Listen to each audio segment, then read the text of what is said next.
Por 32 anos, Morris Cerullo tem viajado pelo mundo com a poderosa chamada e unção de Deus em sua vida, proclamando a mensagem de fé, esperança e libertação, pregando a mensagem de salvação e de cura, ensinando a homens e mulheres que Deus quer usá-los para demonstrar que Jesus Cristo está vivo e que Ele é quem disse que era, o Filho do Deus vivo.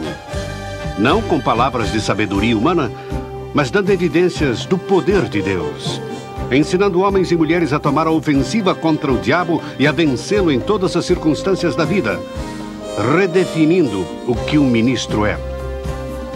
Em mais de 133 nações do mundo, em todos os continentes, muitos milhares têm tido uma experiência espiritual que mudou a vida deles por completo. Em 1962, em Porto Alegre, Deus falou a Morris Cerullo e disse: "Filho, forme um exército." Desde aquele momento, Deus ungiu Morris Cerullo para transmitir o poder do seu ministério a milhares e milhares de outros, a partilhar a unção divina do poder milagroso do Novo Testamento com pessoas de todo o mundo. E é o que ele tem feito.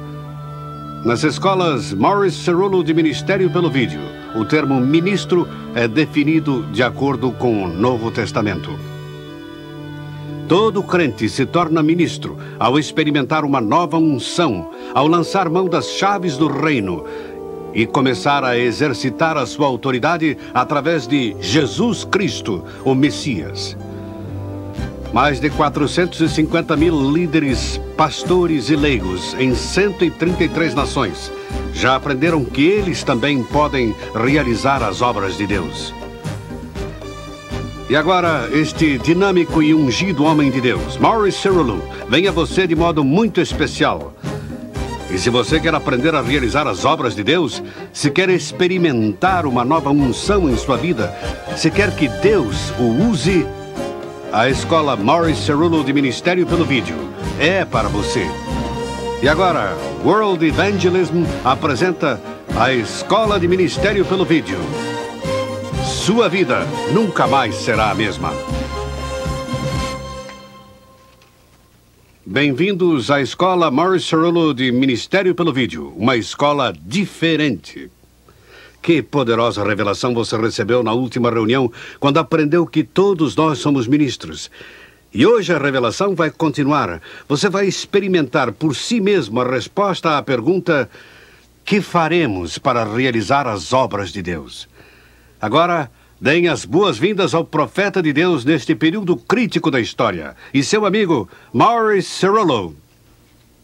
Deus está nos ensinando que em nossas mãos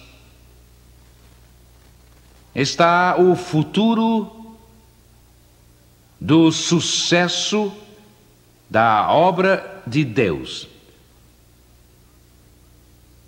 Digo em nossas mãos porque Deus fez a você e eu uma tríplice promessa. De fato, foi uma profecia dada aqui por Deus logo na primeira reunião, na abertura da escola de ministério. Ele disse 3 coisas a nós e eu espero que você tenha discernimento espiritual para ver 3 coisas vindo a acontecer. Uma, Deus disse que a nossa vida nunca mais seria a mesma. Quantos de vocês estão sentindo a obra do Espírito Santo agindo em vocês? Vocês sabem que sua vida não será a mesma. Amém? 2, ele nos disse que nós vamos saber, antes dessa escola terminar, vamos saber como realizar as obras de Deus. E o futuro êxito do reino de Deus e da obra de nosso Senhor não vai depender só de pastores e não vai depender dessa estrutura convencional da igreja que temos agora. Então, você pode não entender o que Deus quer dizer e qual o sentido quando Ele diz o que acabou de dizer. Mas a prova real de todo profeta de Deus é esta: se o que ele diz vem a acontecer. Quando Deus deu a sua palavra e suas promessas, as pessoas não entenderam, e quando Deus tentou dirigir muitos servos seus em seus passos e em sua vontade e em seu caminho, eles sempre tiveram dificuldade em compreender ou em entender ou em ver o que Deus queria. Mas é quando você obedece fielmente ao que Deus diz que seu plano ganha uma perspectiva perfeita. E você recorda e você diz: ó Senhor, agora eu entendo o que tu estavas falando.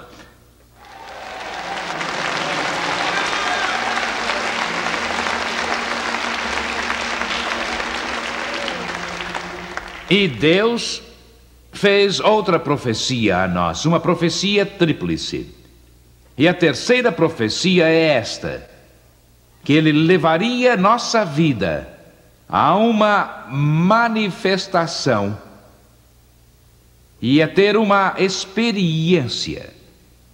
Nós não vamos ser somente cheios e não vamos ser só cheios de conhecimento e das Escrituras e de doutrina ou de teologia. Mas ele vai, de fato, tomar as palavras que estão sendo ditas aqui e ele vai torná-las uma parte tal da nossa vida que, dia a dia, passo a passo, poderemos então sentir essa experiência tendo lugar em nós e saberemos que não a recebemos aqui, mas que a recebemos aqui dentro e podemos então fazer algo sobre ela.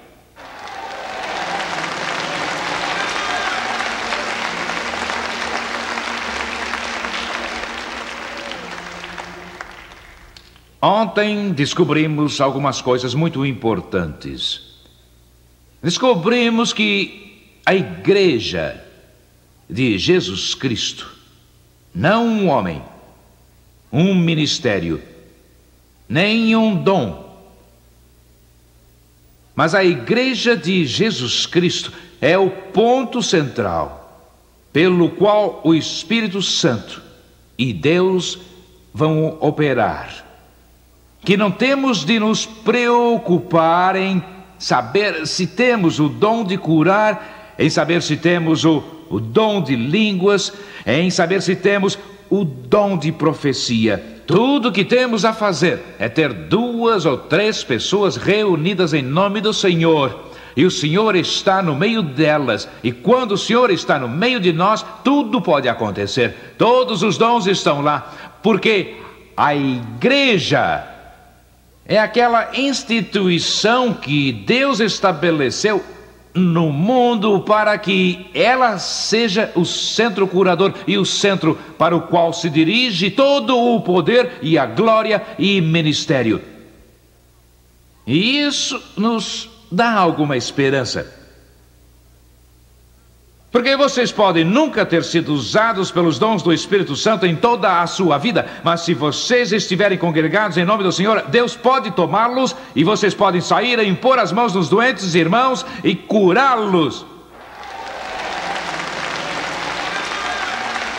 Amém. Agora, temos procurado estabelecer, não nós, mas o Espírito Santo, é quem estabeleceu uma ordem muito importante de prioridades.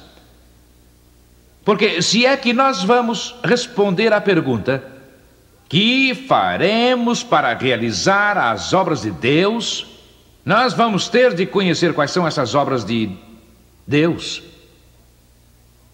E nós descobrimos isso ontem.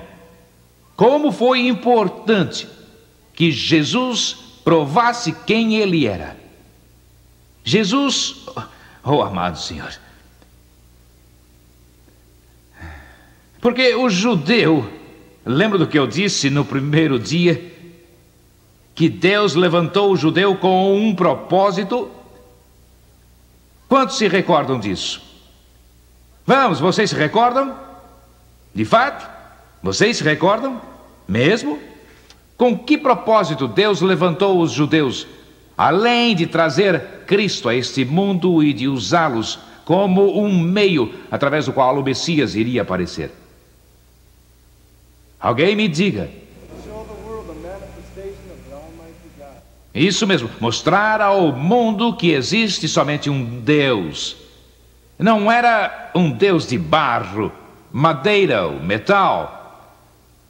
Não era imagem de escultura, não era o Deus daqueles pagãos que se cortavam e não tinham resposta às suas orações. Mas Deus levantou o judeu como seu povo para mostrar ao mundo todo que ele é o Deus real, o Deus vivo, o único Deus, e que não há outro Deus além dele, e que Jeová é o seu nome.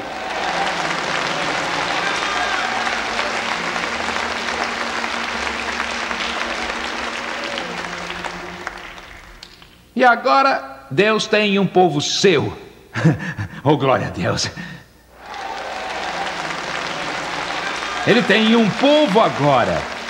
E não é somente o judeu, eles são o povo escolhido. E Deus vai cumprir o seu plano através deles. Mas agora, aquele que é judeu não o é porque seu nome é Abraão, ou Isaac, ou Rosenbloth, que era o sobrenome da minha mãe. Isso mesmo, esse era o seu nome. Judia ortodoxa russa. Ela era a senhora Rosenbloth. Mas quem é judeu agora? Não é judeu, irmão, por ser judeu no exterior, ou por causa da sua herança, ou a sua linhagem. Mas o que é judeu agora é judeu porque teve o seu coração circuncidado pelo precioso sangue de Jesus Cristo.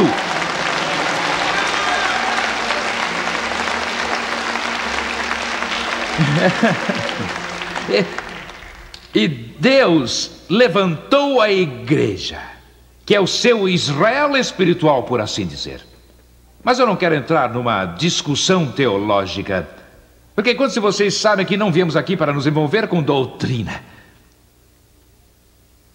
Mas Deus nos levantou como o seu povo, com um propósito divino, para mostrar ao mundo que Jesus Cristo, o Filho de Jeová, que veio a este mundo com um propósito, que viveu e morreu, não está morto.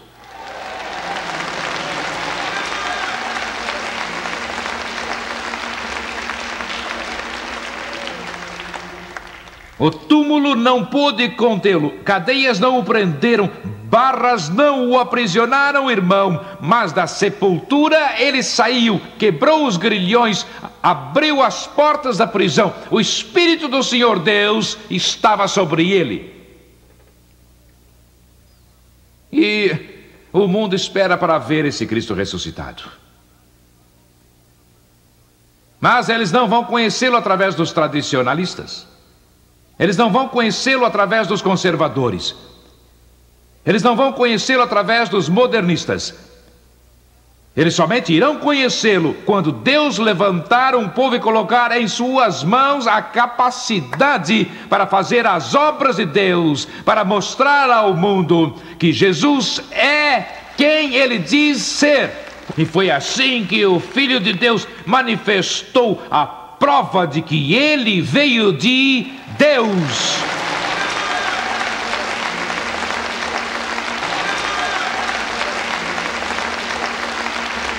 Ele disse: eu nada faço de mim mesmo. Ele disse: a única coisa que eu faço é aquilo que eu vejo o Pai fazer, porque o Filho nada pode fazer de si mesmo, mas o que eu vejo o Pai fazer, isso eu faço, e isso prova que eu não vim por mim mesmo, mas que eu vim do Pai.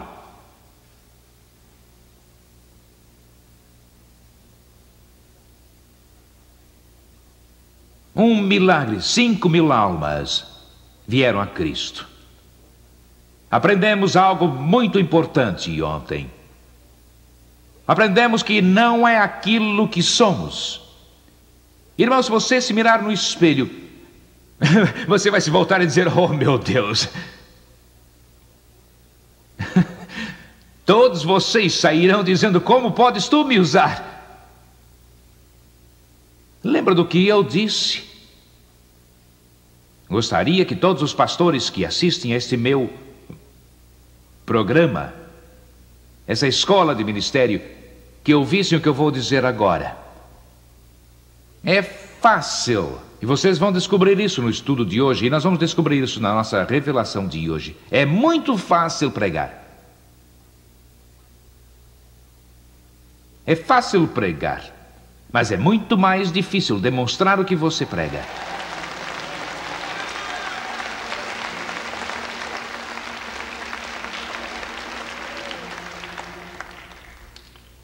É fácil pregar sobre amor e descer do púlpito mostrando tudo menos amor.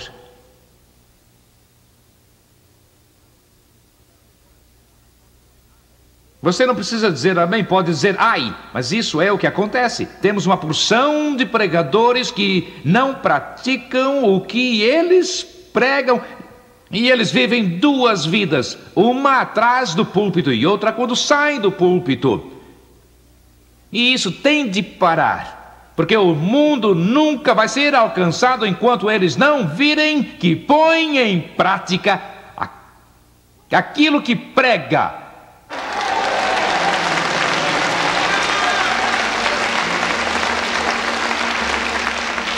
Agora, eu não digo isso para ofender alguém,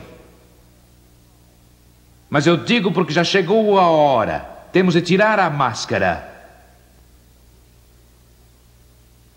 Por isso é que alguns dos meus professores, não professores agora, mas alguns professores, na escola ficavam zangados comigo porque eu lhes dizia: sabe, eu não quero que vocês saiam por aí pregando triunfo e vida cristã e a vida em Cristo ou qualquer dessas belas coisas de Deus e depois então desçam do púlpito e então ajam como se fossem crianças que precisam de andar com uma mamadeira na boca.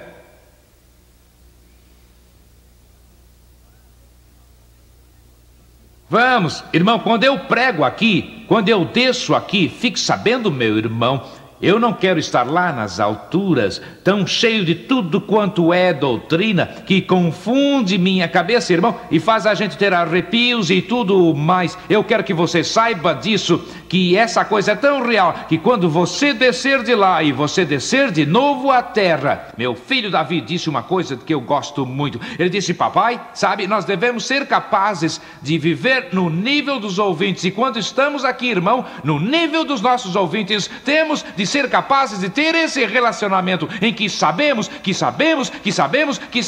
que é real, irmão, e não uma máscara.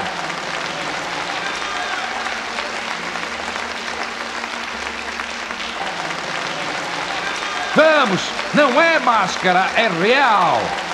É real.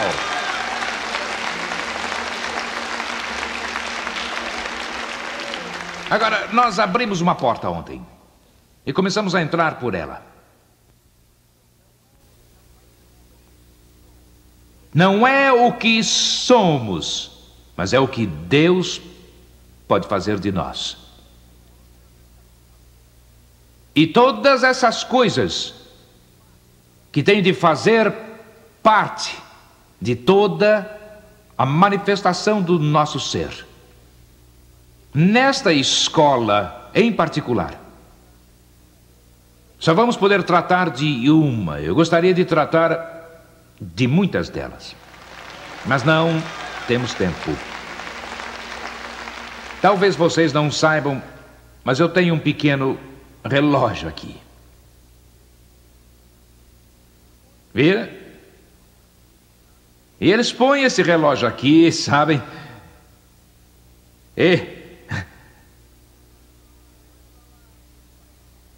Ele não está lá para marcar a hora. Está lá para me dizer quando é a hora de parar. O que é estranho sobre esse relógio é que ele nunca funciona.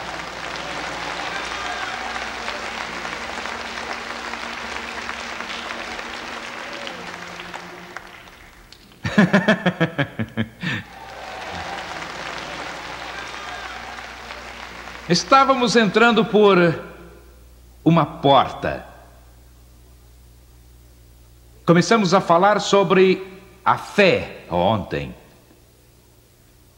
que, sem qualquer sombra de dúvida, é um dos maiores problemas para termos uma compreensão, para que ela não se torne ambígua,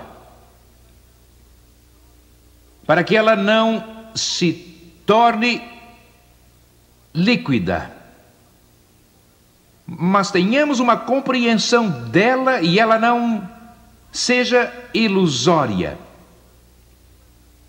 mas cheguemos a entendê-la de modo sólido, seguro, e possamos dizer: bem, é isso, sabe?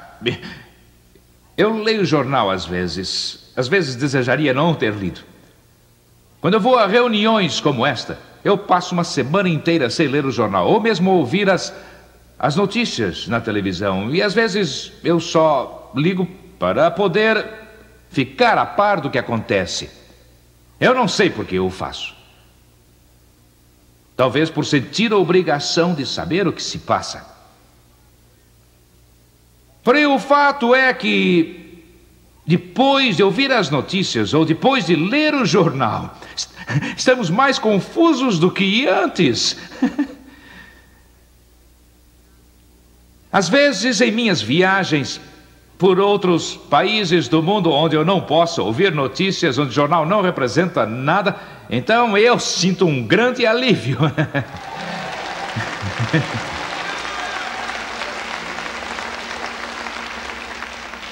Vocês já ouviram falar sobre um economista?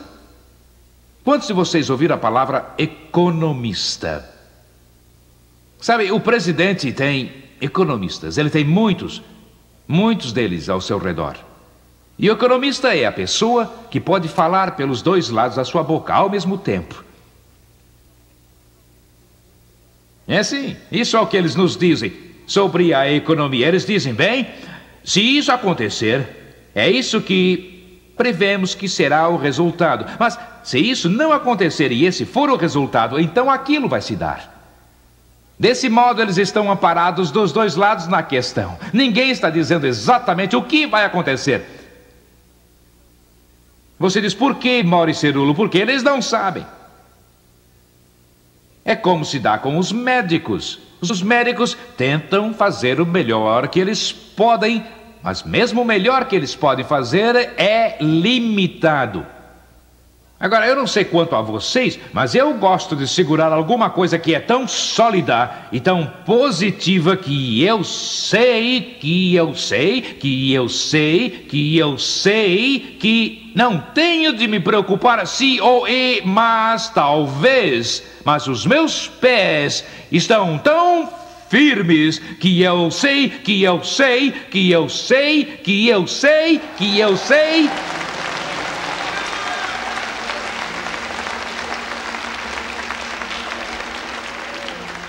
Quero dar só um pequeno exemplo aqui.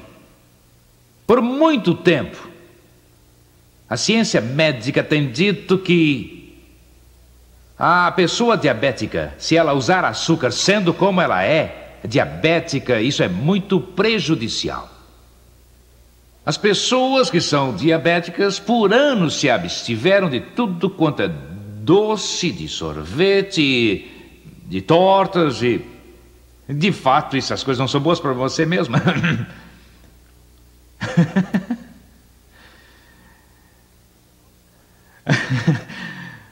Mas há algumas semanas ou meses saíram com uma declaração que depois desses anos todos nós podemos estar errados. Eu não sei como não houve 1 milhão de processos de toda essa gente que sacrificou bolos e sorvetes e tortas. Eles disseram: agora achamos que se você tomar açúcar, ao menos em pequena quantidade, isso não fará mal a você e realmente não afeta a saúde do diabético. Imaginem depois de todos esses anos.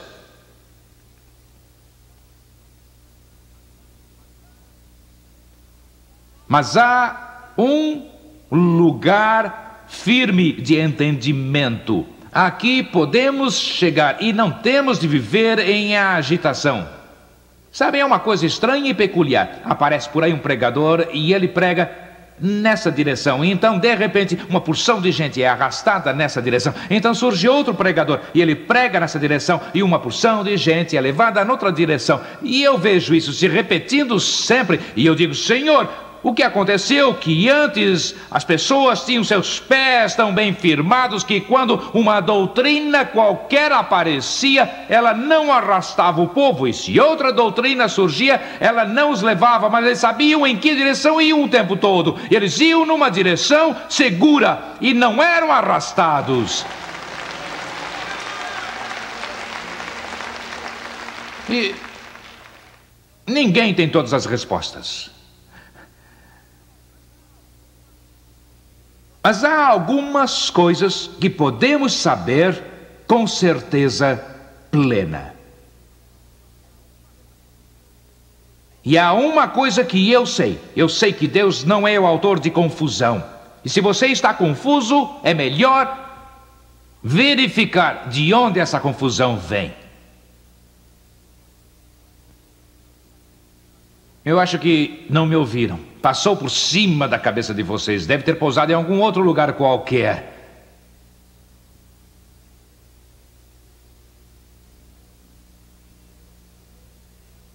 Que Deus tire as nuvens de cegueira espiritual dos nossos olhos e nos ajude a entender como nunca antes.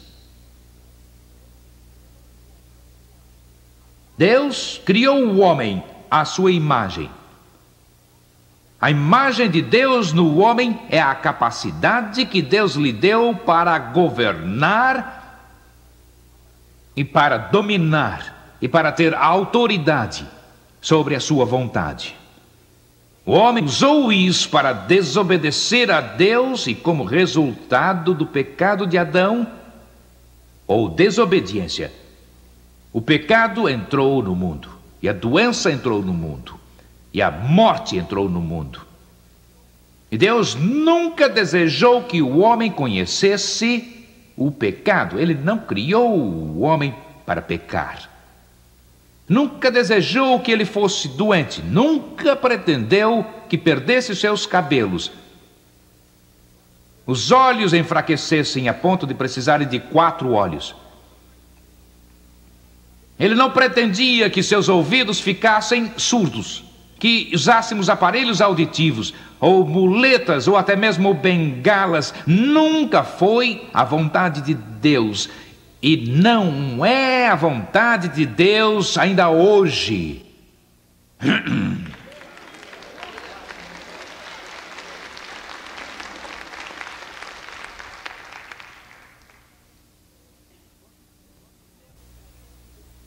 Quando Deus criou o homem, Ele o pôs no jardim do Éden para aproveitar todas as coisas que Deus havia colocado no jardim do Éden.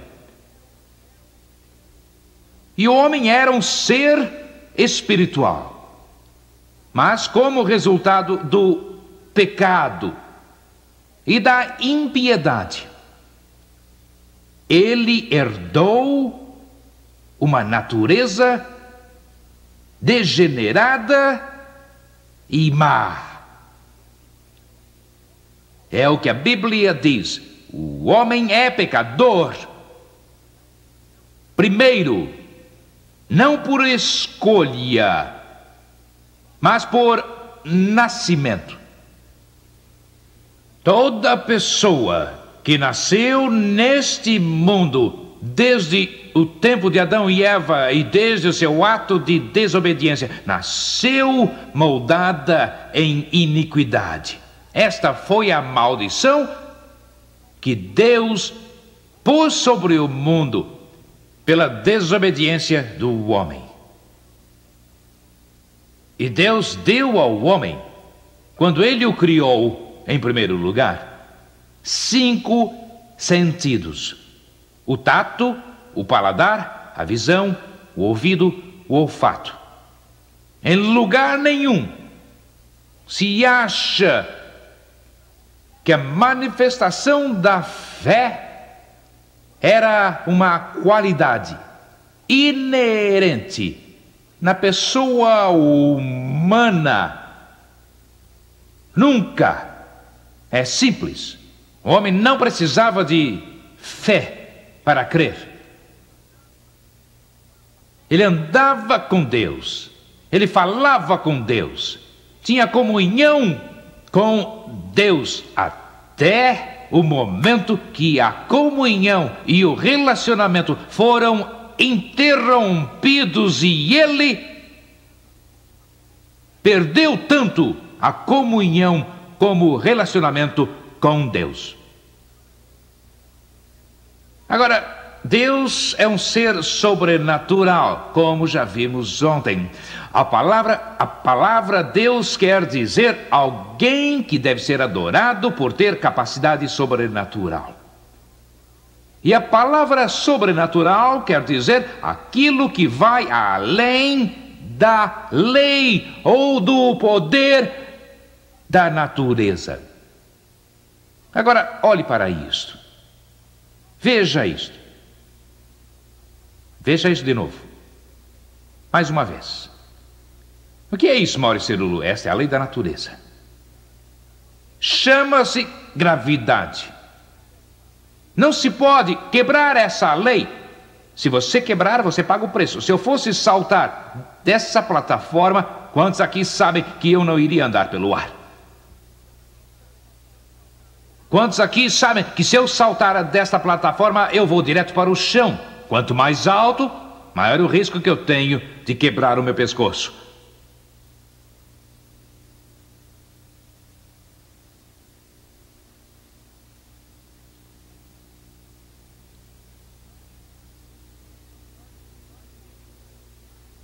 Só existe um poder para desafiar essa lei.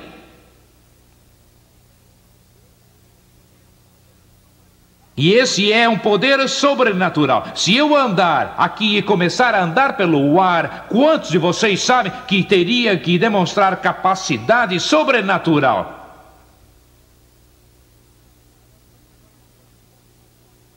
Agora, o único poder que pode fazer isso é o poder de Deus.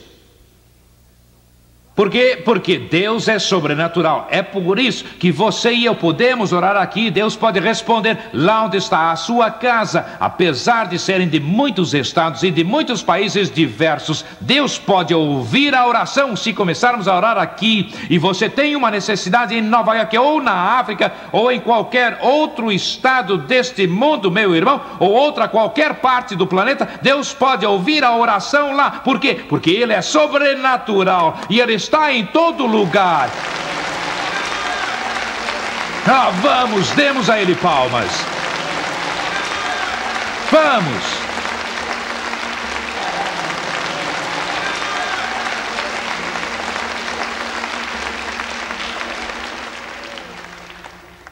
Se o relacionamento do homem com Deus se quebrou e Deus é sobrenatural, o homem, então, não pode sozinho ir a Deus ou então comungar com Ele. Por quê, Maurício Cerulo? Porque Deus é sobrenatural, é ilimitado. E o sentido do paladar, do olfato e do tato, da visão e da audição, cada um desses sentidos é limitado.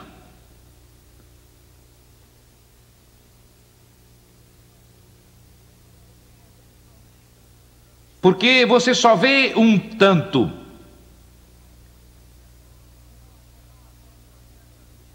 Irmão, após uma certa distância, você não vê mais. E alguns de vocês não veem bem mesmo.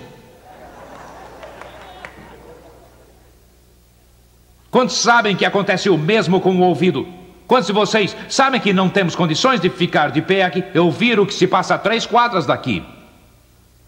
Vamos! E os sentidos são limitados. Quantos de vocês sabem que o sentido do tato é limitado? Eu só posso estender a mão e tocar até um certo ponto. Irmão, depois que eu chego ali, além dali, se não me movimentar, eu não posso alcançar além desse ponto. Tato, visão, paladar. Irmão, e o paladar? Se você Se você tiver um pouco de sorvete aqui em minha frente, eu posso olhar para ele, mas eu não posso prová-lo se não chegar à minha boca. E se não usar o meu paladar, então eu não consigo prová-lo. Eu não posso experimentá-lo estando lá. Seria até bom, eu não engordaria.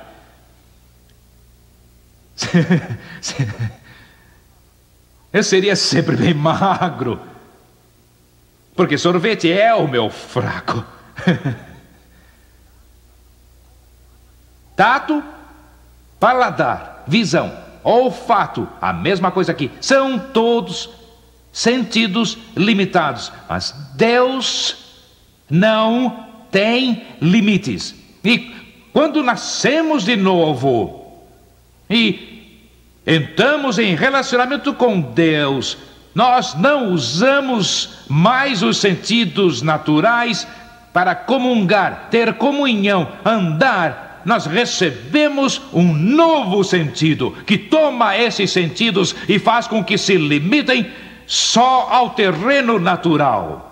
Mas dissemos que o homem vive em 2 esferas. Ele vive no mundo natural e ele vive no mundo espiritual. Continuamos a usá-los no mundo natural, mas não continuamos a usá-los no mundo espiritual.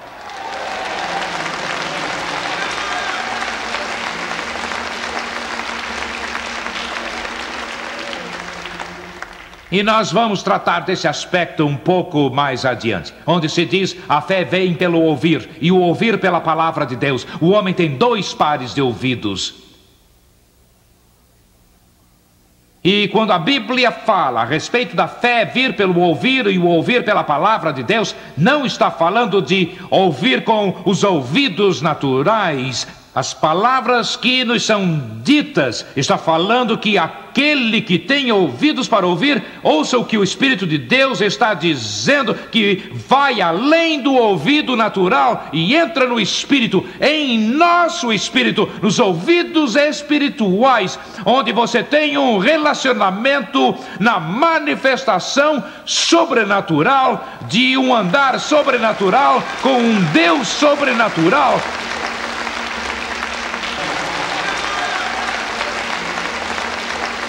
Oh, vamos, ergam as mãos, deem louvor a Deus.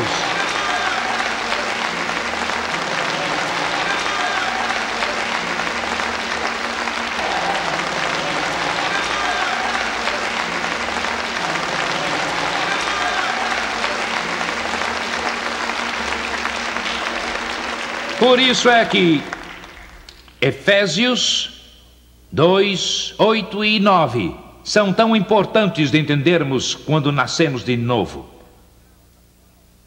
Pela graça sois salvos, pela fé Deus nos dá um 6º sentido. Por quê? Porque agora você nasceu de novo.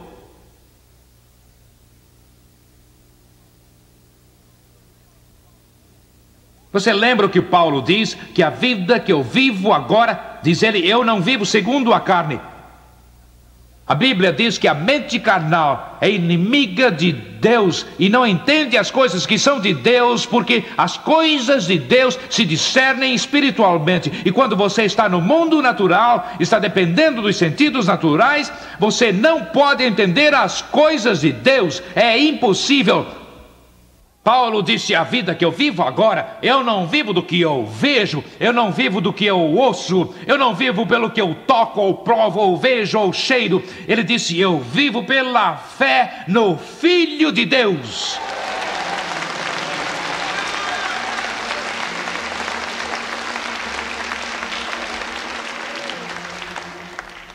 Por muito tempo, muitas das suas experiências têm sido deste modo. É exatamente como na vida espiritual. Não olhe para Maury Cerullo com esse olhar. Um dia você tem vitória, no outro dia você está deprimido. Chega alguém e diz: veja só, o que se passa, irmã? Blá, blá, blá, blá, blá, blá. Irmão, fique sabendo disso. É tempo de Deus ter um povo. Estão ouvindo? Oh, gente.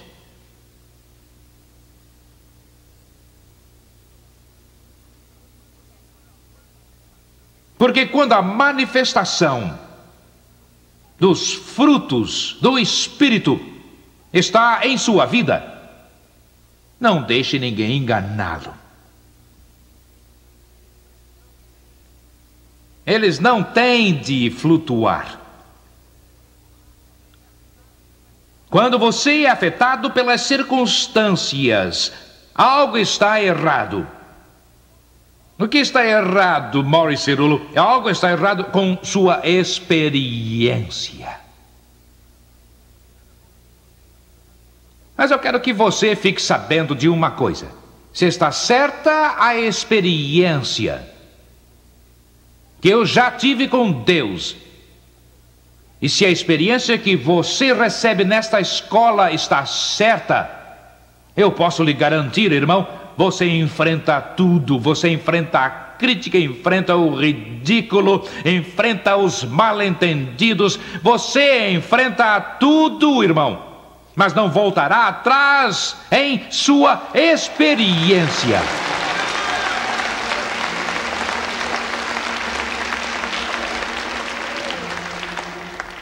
Do que você acha que Paulo estava falando? Irmão, quando ele foi açoitado, quando naufragou, quando ele foi apedrejado e quando ele tinha fome, você o ouviu indo por aí se lamuriando e clamando a Deus? Oh Deus, veja todas as coisas que eu fiz por ti e agora eu estou com fome. Você pode vê-lo, irmão, quando eles o jogaram na prisão. Você pode vê-lo no chão frio da prisão, se lamuriando ali. Oh Deus, por que eu que estou aqui? Se tu me amas, o que está errado? Onde eu falhei?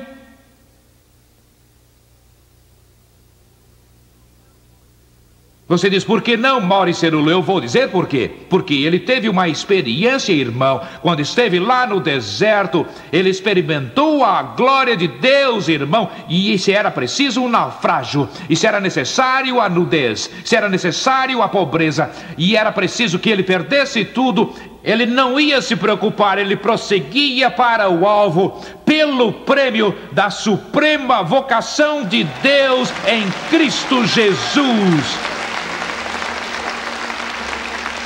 Vamos!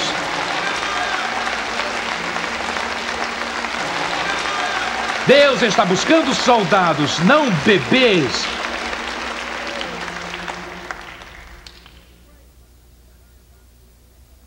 Nada de errado em ser um bebê, é só não ficar sempre assim.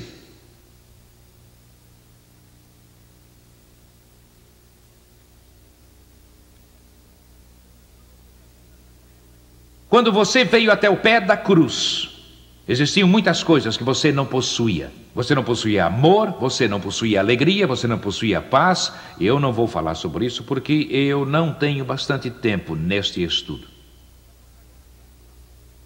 Mas agora temos amor. Agora temos alegria.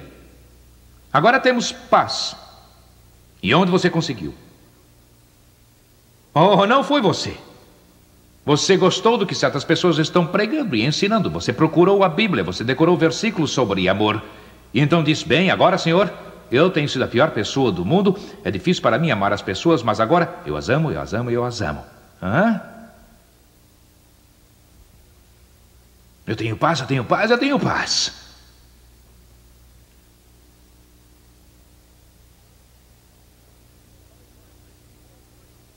Pois bem, o que foi que dissemos ontem? O homem nada tem. Digam.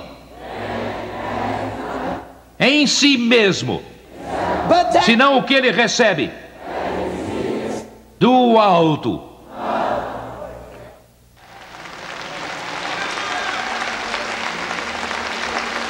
Amém. Sabe por que seu amor não será afetado, irmão, por circunstâncias? É porque não é seu, é de Deus. Sabe por que sua alegria não vai ser afetada pelas coisas, se elas não forem bem, ou se você tem problemas, ou desentendimentos, ou circunstâncias em sua família que você não compreende, irmão, e isso não vai afetar você. Sabe por quê? Sua alegria vem de Deus. E sabe por que sua paz dura para sempre, e sempre, e sempre, e sempre? Porque não é a sua paz, é a paz de Deus, irmão. O amor de Deus foi derramado em seu coração. A alegria do Senhor é nossa força. Oh, aleluia, minha paz e eu vos dou.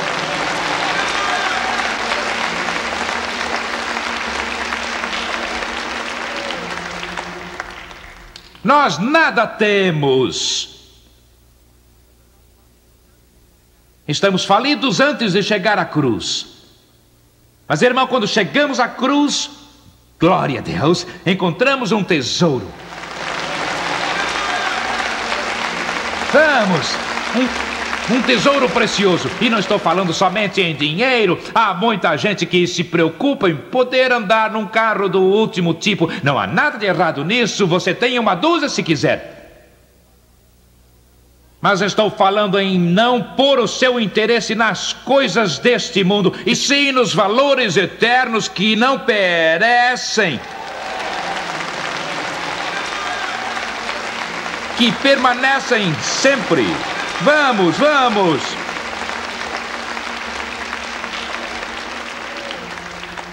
Por isso é que essas coisas não falham. Por isso elas são firmes, irmão.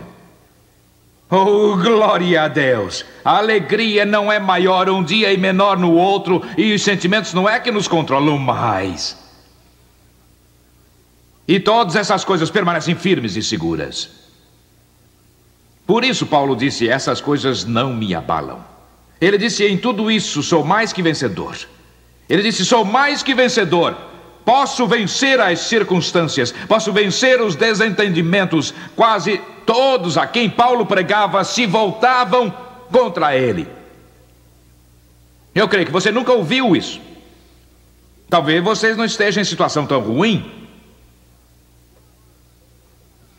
Quase toda a igreja e muitos do que ele orientou tiveram desentendimento com ele. Eles não o compreendiam. Mas, irmão, isso não impedia que ele os amasse.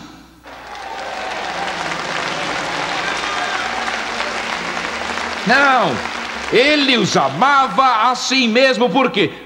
Porque não era seu amor que estava agindo dentro dele, era o amor do Todo-Poderoso, irmão, e ele transcende todo desentendimento. Ele perdoa quando a capacidade humana não pode subir acima do desafio. Deus dá-lhe uma unção quando você perdoa, irmão, por mais que façam contra você.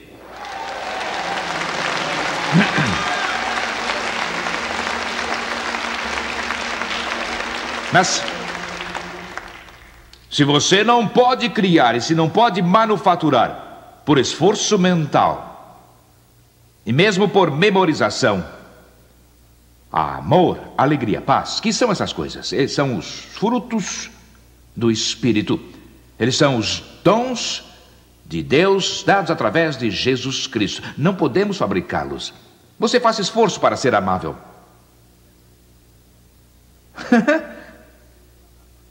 Eu gostaria de ter um gravador secreto depois de encerradas as reuniões, ou enquanto as pessoas estão se matriculando.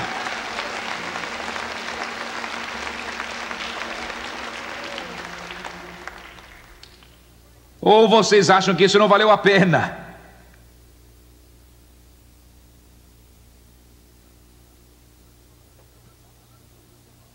Não estou falando sobre o mundo, estou falando sobre nós. Eu gostaria de ter um gravador secreto.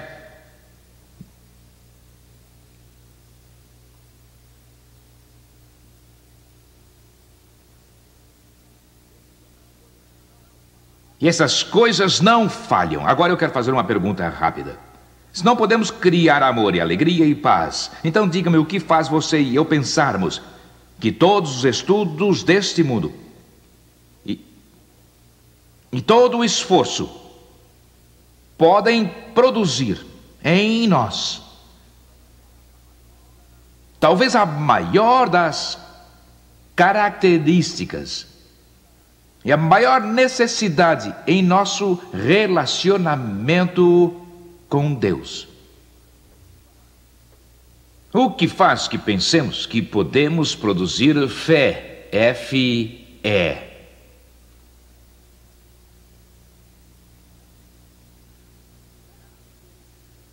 Grave no seu espírito. A fé não é uma força normal em nós. Não. A fé é como o amor. O que nós temos como uma força natural é o poder para crer por nossa vontade, o que é bastante diferente da fé. Podemos na mente, podemos no espírito, podemos com determinação ser uma pessoa positiva, mas não estou falando disso. Estou falando de um relacionamento com o Deus sobrenatural que abre a arena do céu para nós e nos dá a capacidade para participar com Jesus Cristo, como herdeiros com Ele e a andar em lugares celestes.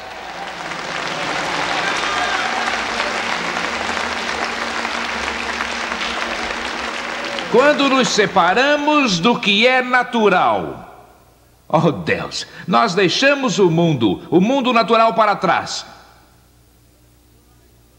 E estamos lá, irmão, andando com Cristo, em nossa herança, quando fomos feitos filhos de Deus, aleluia! E fomos feitos co-herdeiros com Jesus Cristo. Do que? De todas as glórias nos lugares celestiais. E tudo que Deus tem preparado, irmão, desde o princípio para a manifestação da sua igreja. Ele colocou tudo isso à nossa disposição. Não há nada que Deus vai manter escondido de nós. Essas riquezas que Ele guardou entesouradas como segredo até a plenitude do tempo. E a plenitude do tempo veio quando Jesus Cristo, Filho de Deus, se manifestou na carne neste mundo aqui, nesse momento, irmão. Deus deu a você e eu a capacidade de andar nos lugares celestiais para participar da herança celestial e não mais ser limitado ao natural.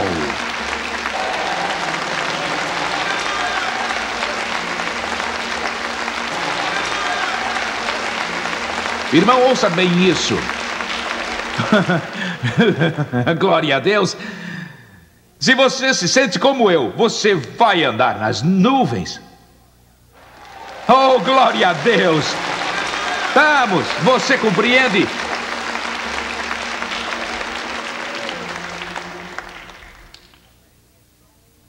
A fé é dom de Deus para a sua nova criação.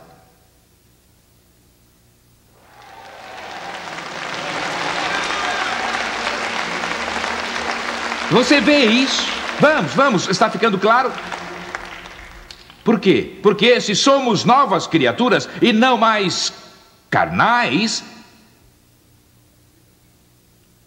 Eu vou ensinar essa gente como... Se somos novas criaturas e temos uma nova natureza, temos um novo sentido.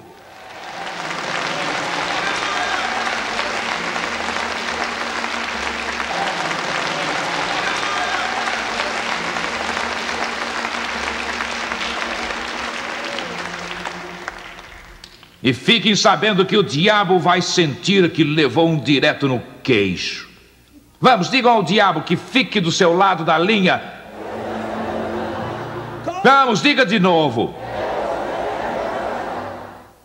Você não ouse dizer, nem pensar se a fé funciona.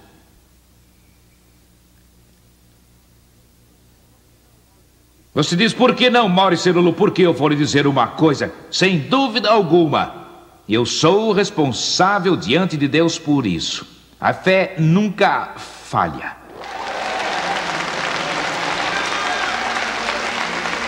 Não existe nenhuma fé fracassada. Não existe isso de uma fé imperfeita.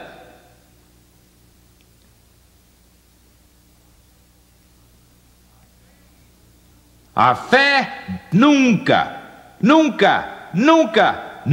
falha, e não há isso de fé real ou de fé irreal. Irmão, se você tem fé, ela é real. É isso, não existe isso de uma fé irreal.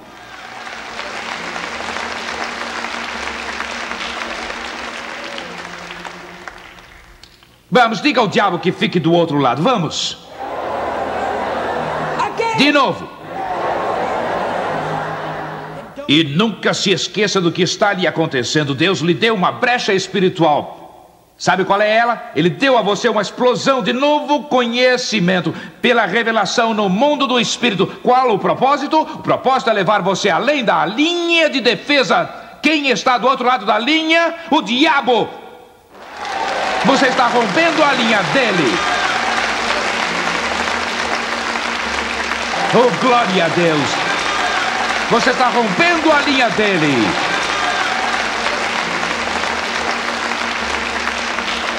Você está rompendo a linha dele.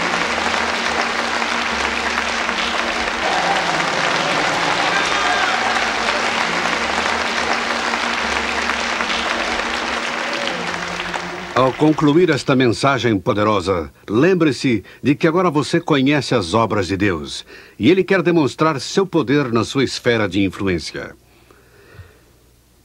É essencial que você esteja aqui na próxima vez, quando Maurice Cerullo vai lhe mostrar como Deus quer usá-lo, quem quer que você seja. Até lá, então, estaremos orando por você.